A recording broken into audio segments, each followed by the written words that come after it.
Nous voudrions que vous sachiez que vous sachiez que nous sommes en solidarité avec vous à cause de cette perte tragique et nous sommes avec nous dans ces moments difficiles. Maintenant, nous allons commencer avec notre webinaire. C'est un plaisir d'être ici avec vous. Avant de commencer la séance, il y a quelques enjeux administratifs. D'abord, je vais me présenter. Je m'appelle Sarah Austin. Je suis la directrice et fondatrice de Enfants d'abord Canada. Mais maintenant, nous allons parler de quelques enjeux administratifs. D'abord, je voudrais remercier un centre d'appui aux enfants et à la jeunesse Boost parce que nous sommes membres du réseau national des centres d'appui aux enfants de la jeunesse. Alors, pour écouter la présentation en français, cliquez sur le mot fleur en bas et choisissez le français. Pour suivre la présentation PowerPoint en anglais, cliquez sur le mot présentation en haut à la gauche de l'écran. Pour suivre la présentation en français, téléchargez la présentation en français en cliquant sur le mot document à la droite. N'hésitez pas à télécharger les présentations dans les deux langues, l'anglais et le français, en cliquant sur le mot document. Il y aura une foire de questions pendant les 5 dernières minutes pour poser vos questions. Écrivez votre question sur le clavardage à droite. Vous pouvez soumettre votre question à n'importe quel moment pendant ce webinaire et à la fin, je peux répondre à vos questions et à vos commentaires et nous pouvons avoir un peu d'interaction. Si vous êtes en groupe à la maison, au lieu de travail, incluez la quantité des personnes que vous avez dans votre groupe, des participants, et pour nous indiquer combien de personnes vous avez. Et nous pouvons savoir combien de personnes nous écoutent aujourd'hui. Alors, nous commencerons notre discussion maintenant. Je m'appelle Sarah Austin. Je suis la fondatrice et directrice de Enfants d'abord Canada. C'est un moment difficile pour tous les Canadiens et surtout pour les enfants. Ça me fait plaisir d'être ensemble comme communauté d'experts qui font le meilleur avec leur temps, leur talent pour appuyer les familles. Je suis reconnaissante à Karen, à Pearl, au Boost. Quand ils m'ont contacté pour présenter, pour former partie de ce webinaire, c'était dans les meilleurs moments du Canada pour parler sur les enfants. C'est le travail que nous faisons à Enfants d'abord Canada pour élever le profil des enfants et pour prendre l'initiative, pour protéger leurs droits. Et le travail que nous faisons pour appuyer les enfants dans notre pays. Et après, nous étions frappés par la pandémie. C'est un moment défiant pour la jeunesse, pour les enfants. Et je sais que tous vous qui travaillez en première ligne, qui aident les enfants, c'est vraiment c'est vraiment un moment difficile avec le confinement. Les écoles sont fermées et il y a toute une série de facteurs qui affectent les enfants. Et j'ai entendu de tout ce que vous avez vu sur la première ligne et comment nous pouvons collaborer pour mobiliser, pour engager action en notre gouvernement et chaque Canadien a un rôle à jouer. Et avec cette présentation, je voudrais voir ce qui se passe dans ce pays, ce qui doit arriver et nous avons regardé comment sont les choses en Canada avant cette crise et avant, nous allons voir l'impact de la COVID-19 et leur vulnérabilité à l'abus, à le maltraitement pendant cette pandémie. Quels sont les problèmes? Quelles sont les solutions? Comment nous pouvons plaider pour les enfants dans votre ville, province et autour de ce pays? Nous voulons écouter vos commentaires, vos questions. Vous pouvez faire vos commentaires ou poser vos questions à n'importe quel moment. Bon, Nelson Mandela a dit quelque chose. Il ne peut y avoir plus vivre révélation de l'âme d'une société que la manière dont elle traite ses enfants. De Nelson Mandela. Nous pensons que nous sommes les leaders au Canada, un pays qui prend soin de nos enfants et nous pensons que nous sommes vraiment les dirigeantes quand on parle de l'état de notre économie, le droit de l'enfant. Mais quand on parle sur le bien-être des enfants, les faits prouvent autre chose. Nous n'avons pas fait le meilleur pour nos enfants, mais pendant les moments de la paix et prospérité et surtout dans les moments où nous savons que les enfants vont pas bien. Il y a beaucoup plus que nous devrions faire pour assurer la protection des droits de l'enfant et pour qu'ils peuvent réaliser leur potentiel. Je voudrais parler sur ce qui se passe au Canada, la situation de l'enfance au Canada et quels sont les faits pour l'état des enfants dans notre pays. Il y a une autre citation qui a dit, dans une société bonne et raisonnable, nous prenons soin des enfants parce qu'ainsi non seulement nous faisons preuve d'humanité, mais nous assurons aussi notre avenir au-delà de prendre soin. Ça a du sens économique, ce sont les meilleurs d'intérêt de tous les Canadiens pour assurer que les enfants ont un bon début dans leur vie et pour empêcher les problèmes pour les enfants et pour atténuer l'impact de la COVID-19 sur les enfants. Alors, nous traitons être une voix. Vraiment, nous avons un objectif. Au cours de la dernière décennie, le Canada, nous avons une ronde de 25 de 41 pays riches et vraiment, nous avons un long chemin. Il faut combler la pénurie qui existe. J'avais la vision avec un enfant. D'abord Canada, c'est un objectif ambitieux pour faire du Canada le meilleur pays au monde pour grandir. Mais il y a les autres centres, la ligne du téléphone pour les enfants pour aider. Nous mobilisons tout le monde, les différentes organisations pour essayer d'engager les mondes pour prendre soin des enfants, pour voir ce qui sont les problèmes. Il faut mobiliser et prendre l'action, l'initiative. Quand je pars sur le Canada et qu'il se trouve dans 25e place, alors qui le fait mieux que nous? Alors, pour voir ce rang, il faut le mettre au contexte. Il faut voir les pays de la Scandinave.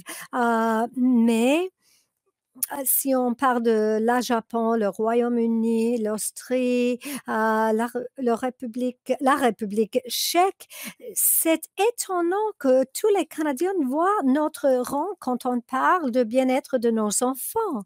Quand nous regardons le paysage, nous voyons ce qui se passe aux autres pays. Nous pensons des points forts que nous avons dans une économie robuste au Canada. Pourquoi nous sommes en arrière? Qui a créé ce fossé? Pourquoi il y a ce fossé? Il faut regarder le données pour voir pourquoi nous sommes en arrière. Alors, c'est pas quelque chose de neuf. Le Canada est sur la mauvaise pente pendant une décennie. En 2007, le Canada euh, a été en arrière et nous, vous pouvez voir que nous avons baissé. Et le Canada est sur le mauvais pente, tandis que le Royaume-Uni a gagné 8 points sur l'échelle et par contre le classement du Canada a baissé 13 points. Je vais retourner à ce point clé après. Une des choses que nous voudrons faire, c'est avoir une bonne base d'évidence. Si nous trouvons en arrière, quels sont les indicateurs? En 2000, à 18, nous avons fait notre premier rapport pour voir ce qui se passe avec nos enfants au Canada et puis dans les différents territoires, provinces. Et nous avons regardé ce qu'on peut faire pour élever la situation pour les Canadiennes. Nous l'avons fait en association avec l'O'Brien Institute à l'Université de Calgary. Nous avons abordé les 8 millions d'enfants au Canada et une tiers d'enfants n'ont pas une jeunesse et enfance sûre et sécure pour toute une série de facteurs. Canada a le taux de mortalité infantile du Canada qui est plus élevé. Il est 3 fois plus élevé que la moyenne nationale.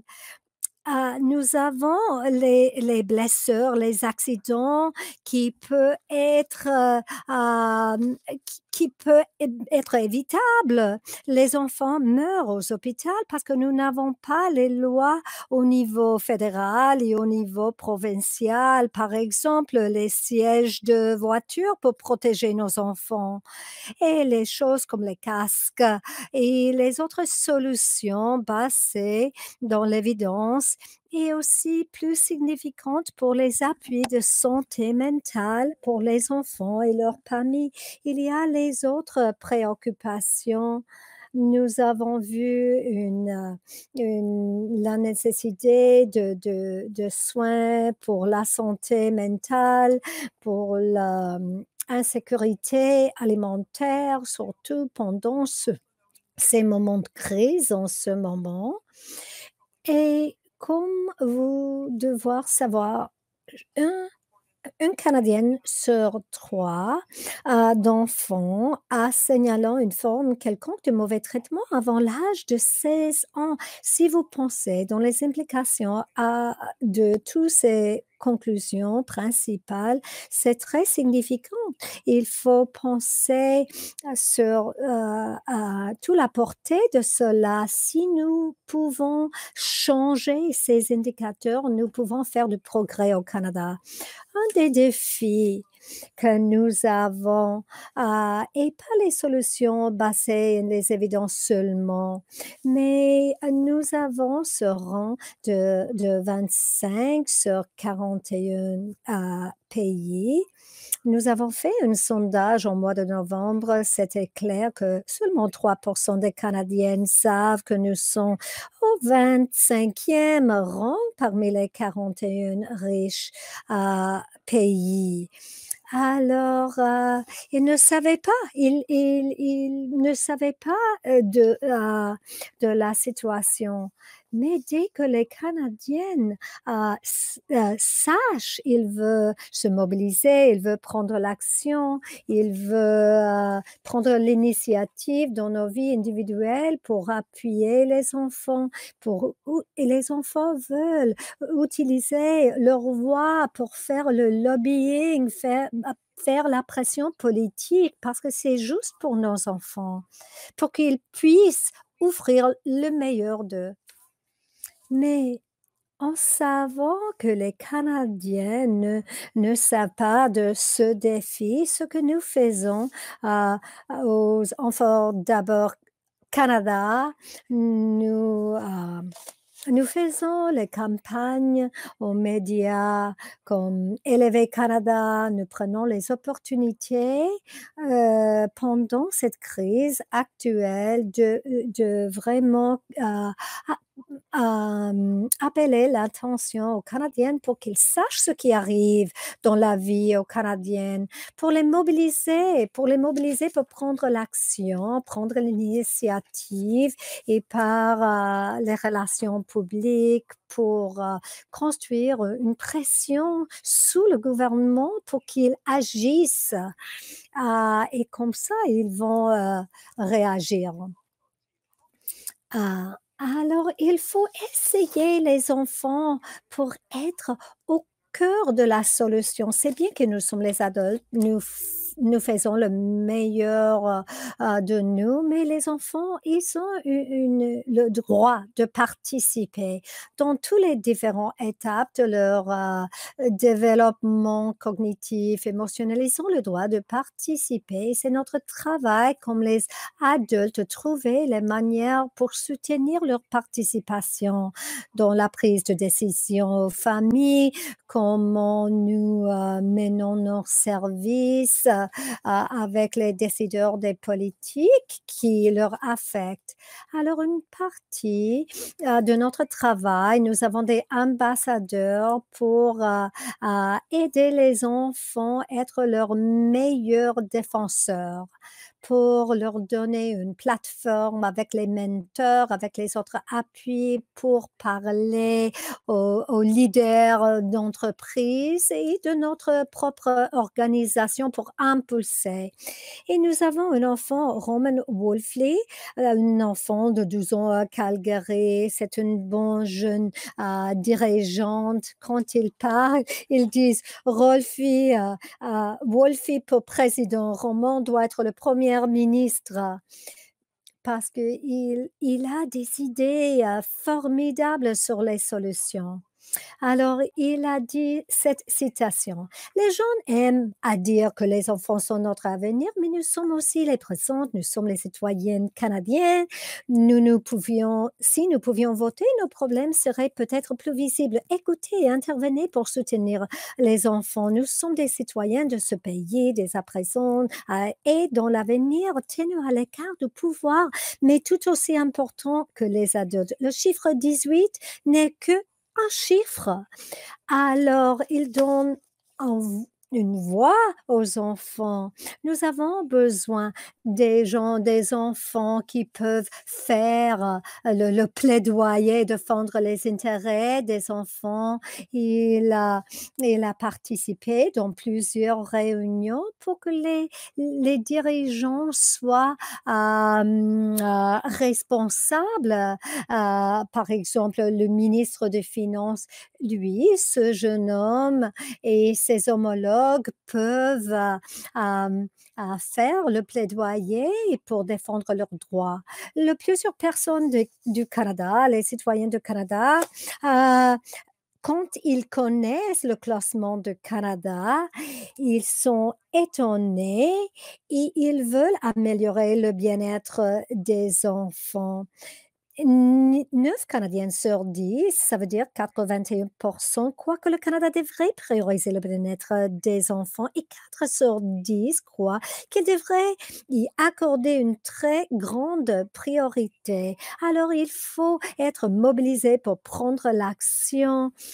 Quand il y a une attente il y a l'attente que notre gouvernement prenne l'initiative pour le faire mieux pour nos enfants.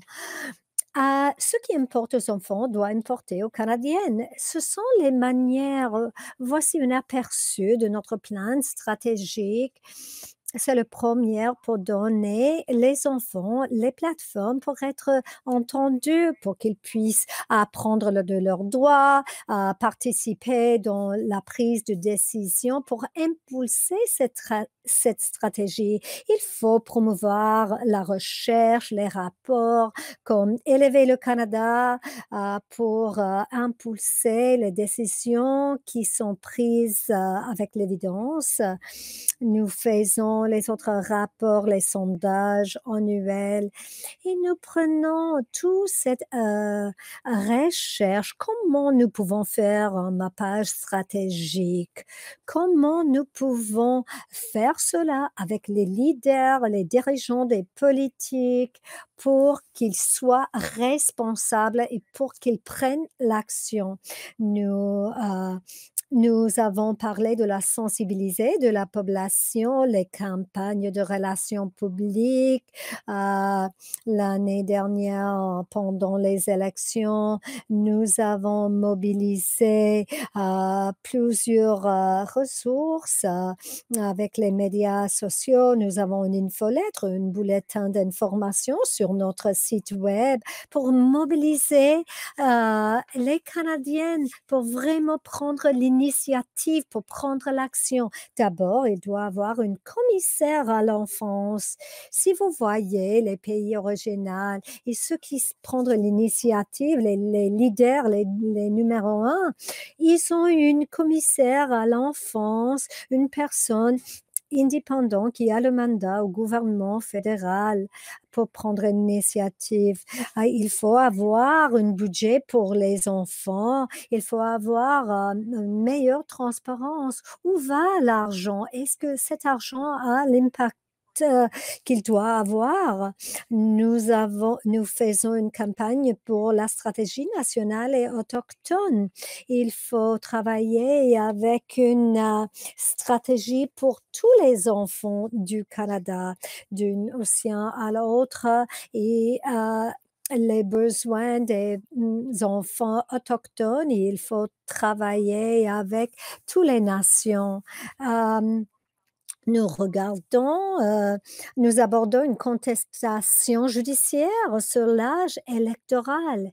Si les enfants pouvaient voter, peut-être les leaders vont prendre l'initiative de leur écouter. Euh, alors, je vous ai donné un aperçu sur ce qui se passe en notre pays, mais maintenant pour aborder l'impact de la COVID-19 sur les enfants dès le début. Quand la COVID-19 a commencé, ça a commencé à frapper les Canadiennes dans ce pays. Nous avons reconnu que les enfants d'abord Canada, ici, nous avons rendu compte que les enfants vont recevoir toutes les conséquences. J'ai contacté le gouvernement pour le premier ministre pour offrir notre soutien pour ces enfants, pour travailler ensemble avec nous et les gens de première ligne pour se rendre compte que ce qui se passe dans la vie des enfants et les centres et pour les agences pour protéger les enfants. Alors, Boost, les autres associations, qu'est-ce que nous voyons dans la vie aux enfants pour amener cette information aux décideurs politiques, au bureau du Premier ministre et les autres homologues au niveau fédéral? Nous avons un sommaire de tous les documents et nous faisons les actualisation au Premier ministre et tous les membres du cabinet.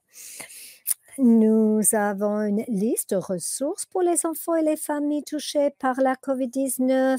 On sait que l'information sur la santé et la sécurité. Nous avons fait, par exemple, les webinaires pour la Société des travailleurs sociaux du Canada et puis le rôle et aussi le rôle des enseignants pour éliminer l'abus contre les enfants. Nous savons que les enseignants, ça forme partie de la sécurité. L'école, normalement, c'est un endroit sécur pour les enfants. Les enseignants peuvent voir les signes de de l'abus infantile et vraiment, ça a été une préoccupation pour nous. Nous et avec la distanciation sociale, nous pouvons le faire. Alors, nous avons travaillé avec Dr. Wendy Kerr, Dr. Kitcher à une université pour créer une nouvelle ressource. Nous venons de émettre sur notre site web plusieurs ressources. Comment maintenir la communication avec les enfants, les questions qu'ils peuvent poser pour identifier si les jeunes ont un risque, une risque et vraiment pour savoir qu'ils peuvent contacter leur enseignante s'ils ont des problèmes. Et vraiment, il y a une obligation à rapporter pour les enseignantes. Alors, nous voudrions faire un webinaire avec les enseignants très bientôt parce que nous savons que les enseignantes font partie du web de sécurité. Si vous avez les autres idées pour ce que nous puissions faire, envoyez-moi un courriel, contactez-moi parce que nous avons hâte d'écouter vos idées pour partager vos idées, vos ressources. Et nous avons regardé aussi les annonces de services publics dirigés aux enfants, aux adultes et ouvertes. Nous sommes ouvertes à toutes les idées que vous pouvez avoir. Et aussi, nous avons fait le lobbying pour les œuvres de bienfaisance. Ils ont eu un grand impact. Il y a le besoin de stabilisation pour que les œuvres de bienfaisance puissent continuer pas pendant seulement la pandémie, mais dans les années prochaines. Alors, nous allons partager cela avec le centre, avec les différentes agences pour appuyer les enfants. Et quelques problèmes qui sont arrivés quand on parle de l'abus. Il y a les milieux stressants à la maison. Nous savons que la violence familiale était un enjeu inclus avant cette pandémie. Mais tout le monde à la maison, il y a toute une série de facteurs qui peuvent arriver. Les milieux stressants à la maison misent les enfants sur un grand risque et les enfants n'ont plus de refuge sûr à l'école. Nous savons que les enfants passent beaucoup plus de temps en ligne avec l'accès à l'internet et c'est pas supervisé parce que les parents travaillent ou ils font des autres choses. Les jeunes, les adolescentes, ils ont tous cet accès sans supervision. Ça met les risques accrus, violence d'exploitation en ligne et d'exposition à la pornographie et la violence, le mauvais traitement des enfants. Nous savons que ça arrive, surtout pour les enfants qui ont déjà vécu des traumatismes et ces enfants sont limités, comment ils peuvent recevoir, un soin maintenant. L'importance de la continuité de soins est quelque chose, très important. Nous obtenons des résultats. Il y a le progrès. Une des choses que nous avons recommandé au gouvernement fédéral, c'est que le premier ministre parle directement aux enfants et pour aider avec le financement, et nous continuons de faire cela, faire un effort de lobbying, une pression politique. Nous savons que c'est tellement important pour la sécurité de les enfants. Ils ont récemment donné un montant de 7,5 millions à Kids Helpline, Jeunesse J'écoute et aussi à l'Agence de protection de l'enfance, à des hôpitaux pour enfants, et d'autres, œuvres de bienfaisance en première ligne. Nous sommes en train d'essayer de vraiment, élever cela. Nous faisons le lobbying pour le gouvernement parle directement aux enfants et vraiment c'est encourageant que le premier ministre a fait une tradition d'avoir aux enfants tous les dimanches. Maintenant, il y a une vidéo animée de Lego. C'est vraiment super. Vraiment, c'est une manière d'être efficace, effective pour souligner que les enfants ne sont pas que les victimes, mais ils ont une voix, ils ont quelque chose à dire. Ils doivent leur donner l'opportunité que le gouvernement leur fait attention et qu'ils peuvent répondre. Alors, le premier ministre a répondu à ce lobbying.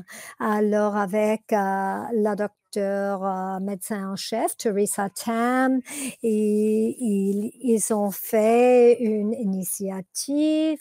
euh, Elle a accepté plus de 4000 enfants ont envoyé des questions, ils étaient écoutés. C'est pas une recette de magie, mais ça nous montre que le gouvernement écoute entend leurs préoccupations. Alors, nous faisons cela vraiment un enjeu au public. Mmh, il y avait plusieurs manchettes. C'est encourageant, d'être capable de parler. Bon, c'est pas idéal de parler de cela d'un certain sens, mais pour que les Canadiens sachent ce qui se passe pour que les enfants soient sûrs et sécures, pour qu'ils sachent comment ils peuvent être, défendre les enfants. Ou si vous êtes un parent avec les difficultés, comment trouver l'aide? Alors, c'est une manière de diffuser, les conseils, mais comme organisation professionnelle, vous faites ce que vous pouvez faire, pour engager avec, les médias. Je sais que la docteure Michelle Ward a parlé au centre, des enfants et aux différents centres, et vraiment, ça m'encourage l'attention que nous avons sur un enjeu tellement difficile et que nous discutons cela maintenant. Au niveau international, il y a des dirigeants mondiaux se réunissent par solidarité pour parler de leurs préoccupations, lancer un appel à l'action et promettre leur appui pour protéger les enfants contre la violence. Alors, finalement, je voudrais parler sur le plaidoyer, les opportunités de plaidoyer. Nous avons parlé des lacunes, mais qu'est-ce qu'on peut faire au niveau individuel, comme parents, comme citoyens? Mais comme un réseau national des centres d'appui aux enfants et à la jeunesse. Bon, il dit que le proverbe qui dit il faut tout un village pour élever un enfant, mais il faut une nation pour élever une nation. Ça va requérir que tous fassions un effort et prendre l'initiative pour élever notre rang. Les parents ne peuvent pas le faire toutes seules. Nous avons besoin des politiques puissantes au niveau fédéral, au niveau provincial et municipal pour élever les enfants. Et pendant les meilleurs et les pires moments, il faut se collaborer comme Canadiens pour élever une nation. Fred Rogers dit, nous vivons dans un monde où nous devons tous être responsables. Facile de dire, ce n'est pas mon enfant, pas ma collectivité, pas mon monde, pas mon problème. Mais d'autres voient un besoin et répondent, ces personnes sont mes héros. Vous travaillez tous les jours pour faire le meilleur pour votre famille, pour, vos organisations et merci, merci pour encourager les enfants. Il faut continuer. C'est difficile pour tout le monde en ce moment, mais il faut continuer avec tout ce que vous faites au niveau individuel et il faut encourager les autres pour faire la même chose. Je voudrais partager quelques idées comment nous pouvons, faire cela, comment nous pouvons plaidoyer pour sensibiliser les gens. Les plupart des jeunes ne savaient pas qu'ils ont, les droits. Ils savent pas qu'ils ont la protection, de la violence. Ils ne savent pas de la Déclaration des droits de l'enfant, la convention relative aux droits de l'enfance. Alors il faut enseigner les enfants à connaître leurs droits. Je dis que les enfants, quand ils comprennent leurs droits et la connaissance, ils sont leurs meilleurs défenseurs. Il faut faire la diffusion, répondre la nouvelle, utiliser les médias et votre réseau social pour sensibiliser la population et l'impact de la crise sur les enfants pour, encourager les gens de prendre, une initiative. Restez au courant, tenez-vous au courant de la situation. Nous avons notre infolettre, vous pouvez abonner au niveau fédéral et il faut rester engagé avec les autres, à travers de ce pays. Et s'il y a un enfant, si vous croyez qu'un enfant a besoin de protection, vous devez le signaler au service de la police ou à l'agence de protection de l'enfance de votre localité. Composez le 911 ou appelez la police. Il faut rapporter l'abus, mais aussi il faut parler. Qu'est-ce qui arrive quand il y a un rapport? Plusieurs fois, les parents, ils hésitent de le faire parce qu'ils pensent qu'ils vont enlever l'enfant de leur maison. Mais il faut diffuser les messages positifs sur sur les agences de protection et sur la police. Il faut encourager les parents de contacter, ces organismes pour avoir l'aide. Il faut adresser les dirigeants fédéraux. Faites appel à tous les ordres de gouvernement pour prioriser les enfants et atténuer l'impact de la crise sur les enfants. Vous avez un membre de parlement pour votre conscription et où se trouve votre organisation. Vous pouvez parler avec eux, contactez-les parce qu'ils peuvent être une défense pour vous aussi. Il y a beaucoup que nous pouvons faire, dans votre centre, de plaidoyer. Il faut faire tout ce qu'il peut faire avec les messages, d'internet, public, messages d'intérêt public. Adressez-vous aux médias de votre localité. Il faut recueillir les données. Je sais que tout le monde veut, servir et appuyer les enfants, mais il faut recueillir les données, maintenant pour savoir ce qui se passe en temps réel, pour, élever, pour influencer les décideurs politiques, pour donner les décisions opportunes. Les données que vous collectez par vos organismes peut être utiles, au futur. Qu'est-ce qu'on peut faire pour renforcer les pratiques des organismes professionnels qui font ce travail tellement important? J'ai déjà parlé sur les webinaires, sur les ressources, comme le kit, pour les enseignants, mais pensez de vos organisations, dans vos agences de protection de l'enfance, pour appuyer les enfants pendant cette crise et au-delà de cela. Ce sont quelques opportunités. J'avais parlé avant que les enfants doivent être à la table.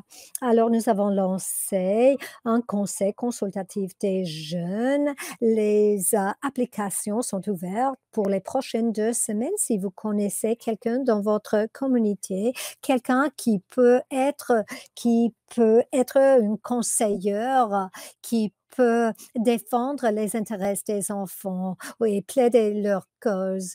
Nous pouvons faire le plaidoyer pour les au gouvernement, mais c'est quelque chose d'autre si les enfants le font.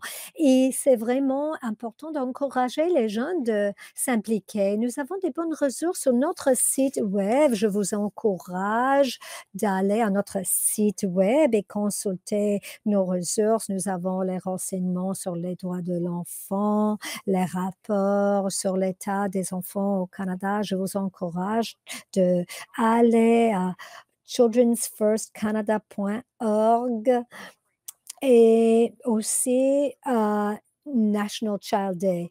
Le jour national de l'enfant, nous avons lancé ce site web pour encourager les messages que nous pouvons utiliser aux événements pour enseigner les enfants leurs droits. Allez à nationalchildday.org. Je vais publier plusieurs informations et pour voir comment vous pouvez s'impliquer dans la campagne dans les prochains jours et mois. En terminant et avant d'écouter vos commentaires, vos questions, je voudrais vous laisser cette citation de Paulo Sergio Pinheiro. C'était le représentant spécial sur la violence pour les Nations Unies et j'étais une des conseillères pour lui. Nous avons travaillé dans une étude. Un des messages clés, c'est euh, je voudrais dire que la violence envers les enfants n'est jamais acceptable. Toute violence envers les enfants est évitable. Nous savons que c'est vrai dans le travail que nous faisons au centre, tous les centres d'appui pour les enfants et à Enfants d'abord Canada pour empêcher la violence. Nous savons qu'il y a plusieurs conséquences de maintenir les enfants à la maison pendant tout ce temps. Alors, je vous encourage d'être une advocate. Il faut faire la défense, il faut plaidoyer, il faut faire le plaidoyer, plaider la cause des enfants, surtout pendant ces moments de crise. Maintenant, je vais prendre une prise. Voici notre information. Ça veut dire nos coordonnées pour les renseignements complémentaires. Mais maintenant, je voudrais écouter vos commentaires. Je vais ajuster mon écran pour voir si vous avez des questions. Juste un instant, s'il vous plaît, je vais changer l'écran.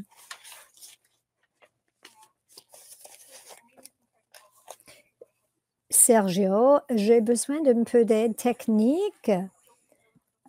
Est-ce que vous pouvez voir les diapositives sur l'écran?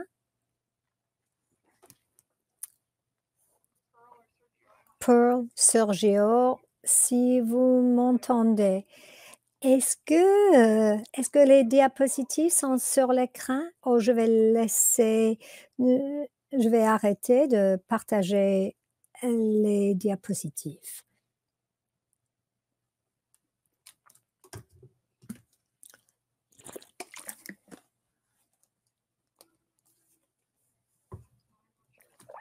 Je ne sais pas ce qui se passe. Je regarde pour voir s'il y a des commentaires. Juste un moment, s'il vous plaît.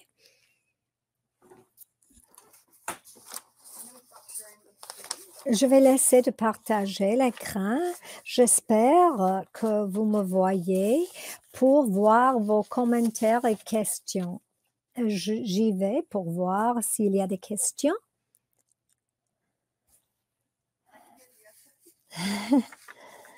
Oui, je vous écoute. Oui, j'ai vu que vous avez laissé de partager. Les gens peuvent télécharger les documents. Il y a quelques questions. Il y a quelques commentaires pour ceux qui écoutent. Posez vos questions dans une des chaînes sous le mot participant pour avoir vos commentaires dans le même endroit. OK, les questions. Qu'est-ce que c'est la possibilité d'avoir la santé mentale couverte par les psychologues? Mais j'ai pas une réponse immédiate pour vous. Mais je voudrais prendre, cette question et répondre, davantage.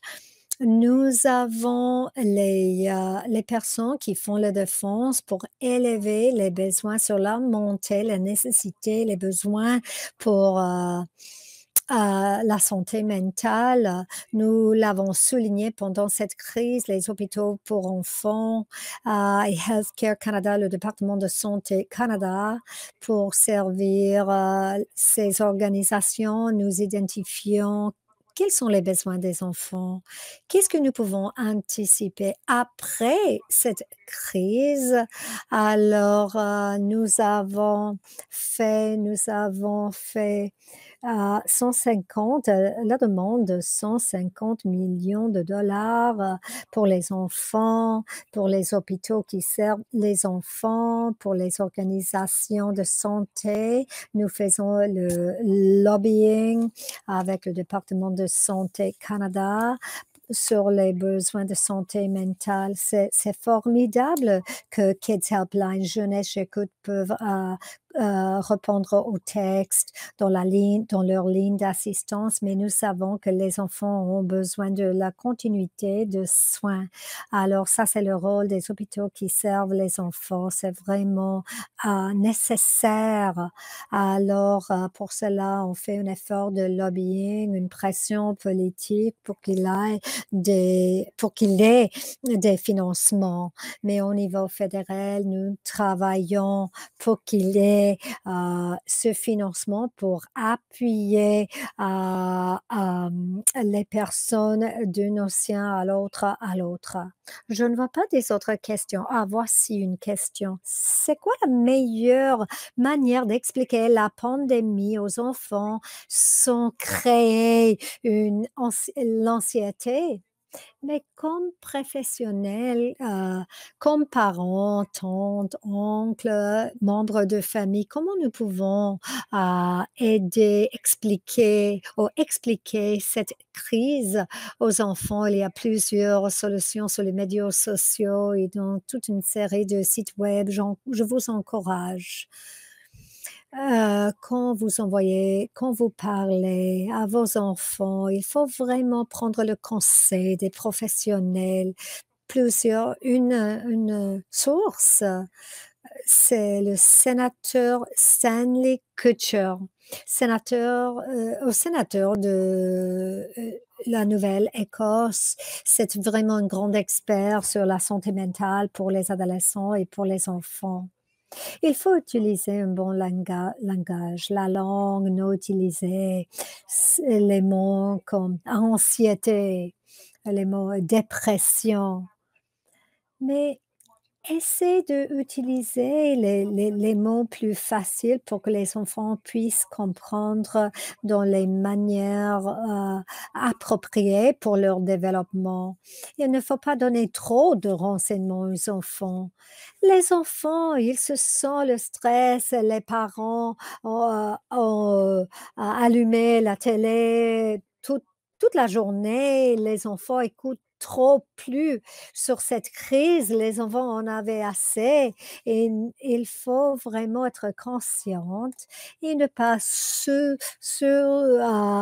exposer nos enfants sur la pandémie. Il faut que les enfants aient une sens d'être capables de leur faire les questions ouvertes. Comment ça va?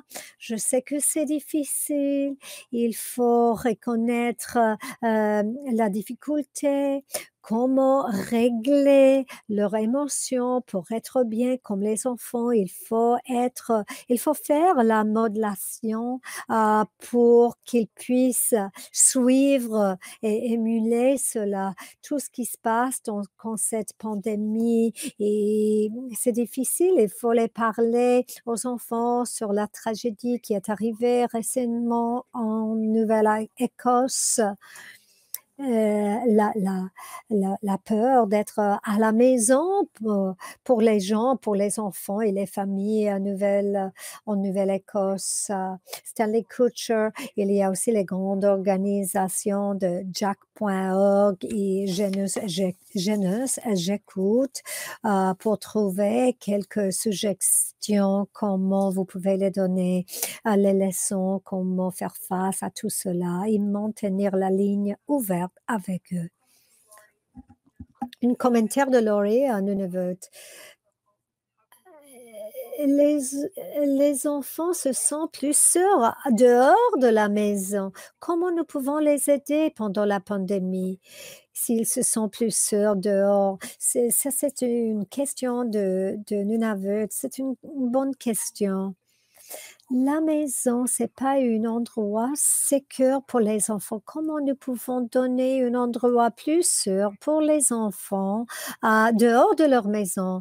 J'ai écouté que nous allons écouter quelques orientations de l'Organisation mondiale de santé, comment donner les enfants un endroit sûr. Dehors de leur maison, il n'y a pas une réponse facile, mais je peux partager les ressources qui vont sortir des Nations unies davantage sur cet enjeu, parce qu'il faut donner les opportunités aux enfants, un endroit sûr dehors de leur maison. Et puis, nous allons écouter beaucoup de renseignements, comment les écoles peuvent nous avons écouté que certaines écoles vont ouvrir et nous cherchons le renseignement des écoles, comment les enfants peuvent être sûrs. Ah, il y a un commentaire disant qu'il y a les bandes dessinées et puis les autres ressources du Canada, Enfants d'abord Canada et les autres médias sociaux, les autres sites web ont quelques suggestions. Vous pouvez le partager avec nous sur les médias sociaux pour le partager. Et nous savons que les parents voudrions appuyer leur enfant pendant ce moment difficile. Alexandra a partagé le link jacques.org. C'est une initiative dirigée par la jeunesse. Jacques.org à COVID. Ils ont les ressources sur cela. C'est une bonne ressource. Euh, Ça veut dire Jacques / COVID. Alors, j'ai écouté beaucoup dans certaines entrevues que j'ai écoutées. C'est quoi le nouveau normal? Comment ça va apparaître comme en Colombie-Britannique, en, en Saskatchewan? La Saskatchewan, on dit qu'elle allait rouvrir quelques initiatives. Alors, nous avons parlé sur le besoin d'avoir plus de tests, dépistage pour les enfants parce que nous ne savons pas combien d'enfants a cela. Nous voulons pas avoir une, la pandémie, une éclosion de la pandémie. Et vraiment, c'est vraiment il faut faire le dépistage et nous ne voulons pas avoir une tsunami, une pique de trauma après cela.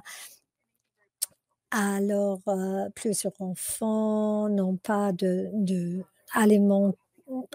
ils n'ont pas accès, à l'alimentation sécure, au des bons de la bonne nutrition, où il y a la violence, familière. Alors nous appelons le gouvernement comment donner les écoles à, combler, ce fossé et les centres, pour enfants, les centres d'appui pour enfants. Nous savons que les fermetures comme, les vacances de l'été, mais tout cela, nous pensons qu'il y aura une pic de abus qui va être plus grand après. Alors, il faut utiliser les ressources pour combler le fossé. Alors, nous allons continuer dans chaque moment que vous ayez les ressources pour cela. Une autre bonne ressource partagée ici, c'est sur un bon endroit et ça s'appelle protectchildren.ca. C'est une bonne ressource pour protéger les enfants de la violence. Et nous avons un commentaire ici de Tracy. J'ai écouté des enfants qui n'ont pas, qui les enfants ne poussent pas à l'éducation, qui pousse l'éducation, ça c'est dur, hein, ça c'est dur. Nous désirons voir tous que les enfants soient appuyés, mais pour les enfants, c'est vraiment difficile parce que ils doivent travailler, ils doivent appuyer leur enfant. Et c'est vraiment difficile d'appuyer l'éducation des enfants. Et pour que les enfants puissent avoir une routine pendant les journées, un horaire, travaillant avec eux pour avoir cela. Mais je pense que il faut travailler pour créer une horaire raisonnable. Vraiment, nous encourageons les parents de appuyer les besoins, mais quelques leçons plus importantes, c'est comment être résistante, résiliente. Si nous pouvons être une menteur et un modèle, c'est une grande leçon de la vie. Les parents ont les problèmes avec l'apprentissage en ligne. Euh, il y a plusieurs différences dans les différents conseils scolaires. Quelques-uns ont des bonnes ressources, les autres n'ont pas des bonnes ressources. C'est vraiment difficile d'engager les enfants et assurer leur accès pour avoir l'équité d'accès, mais quelques conseillers scolaires ne le font pas. Alors, il faut absolument continuer de défendre les intérêts, les attentes acceptables, ce que les enfants peuvent faire et dans toute la série des enjeux qui affrontent, euh, contre les parents faire face. Il y a un commentaire de Francesca. Il faut maintenir les chaînes de communication ouvertes sur Google Hangouts et pour que les jeunes ne se sentent pas bouleversés, il faut donner les enfants les plateformes pour s'engager l'un avec l'autre, avec les autres adultes, essayer de créer un milieu normal. C'est difficile, nous sommes tous très affectés par l'isolement social. Alors, il faut vraiment leur donner les opportunités. Je vous encourage de les autres manières pour maintenir un état de que les choses soient normales. Je pense que nous n'avons plus de temps. Je vous remercie de m'avoir écouté dans ce webinaire. Merci à tous. Merci à tous qui travaillent sur les premières lignes pour prendre l'initiative pour les enfants qui ont des difficultés, pour surpasser ce moment et les demandes difficiles des enfants pour une violence augmentée. Je vous encourage de rester connecté à notre organisation et par ce réseau pour connecter à vos homologues. Nous sommes tous ensemble dans ce pays. Il faut compter l'un sur l'autre pour les idées, pour rejoindre des autres, pour demander l'aide. Vous pouvez me contacter à Enfants d'abord Canada ou pour avoir plus de ressources. Merci de m'avoir écouté. Merci pour tout votre travail. Merci à Boost, le centre d'appui aux enfants et à la jeunesse, Carol Pearl, pour tout ce que vous faites pour appuyer le réseau national. Et restez bien. Au revoir.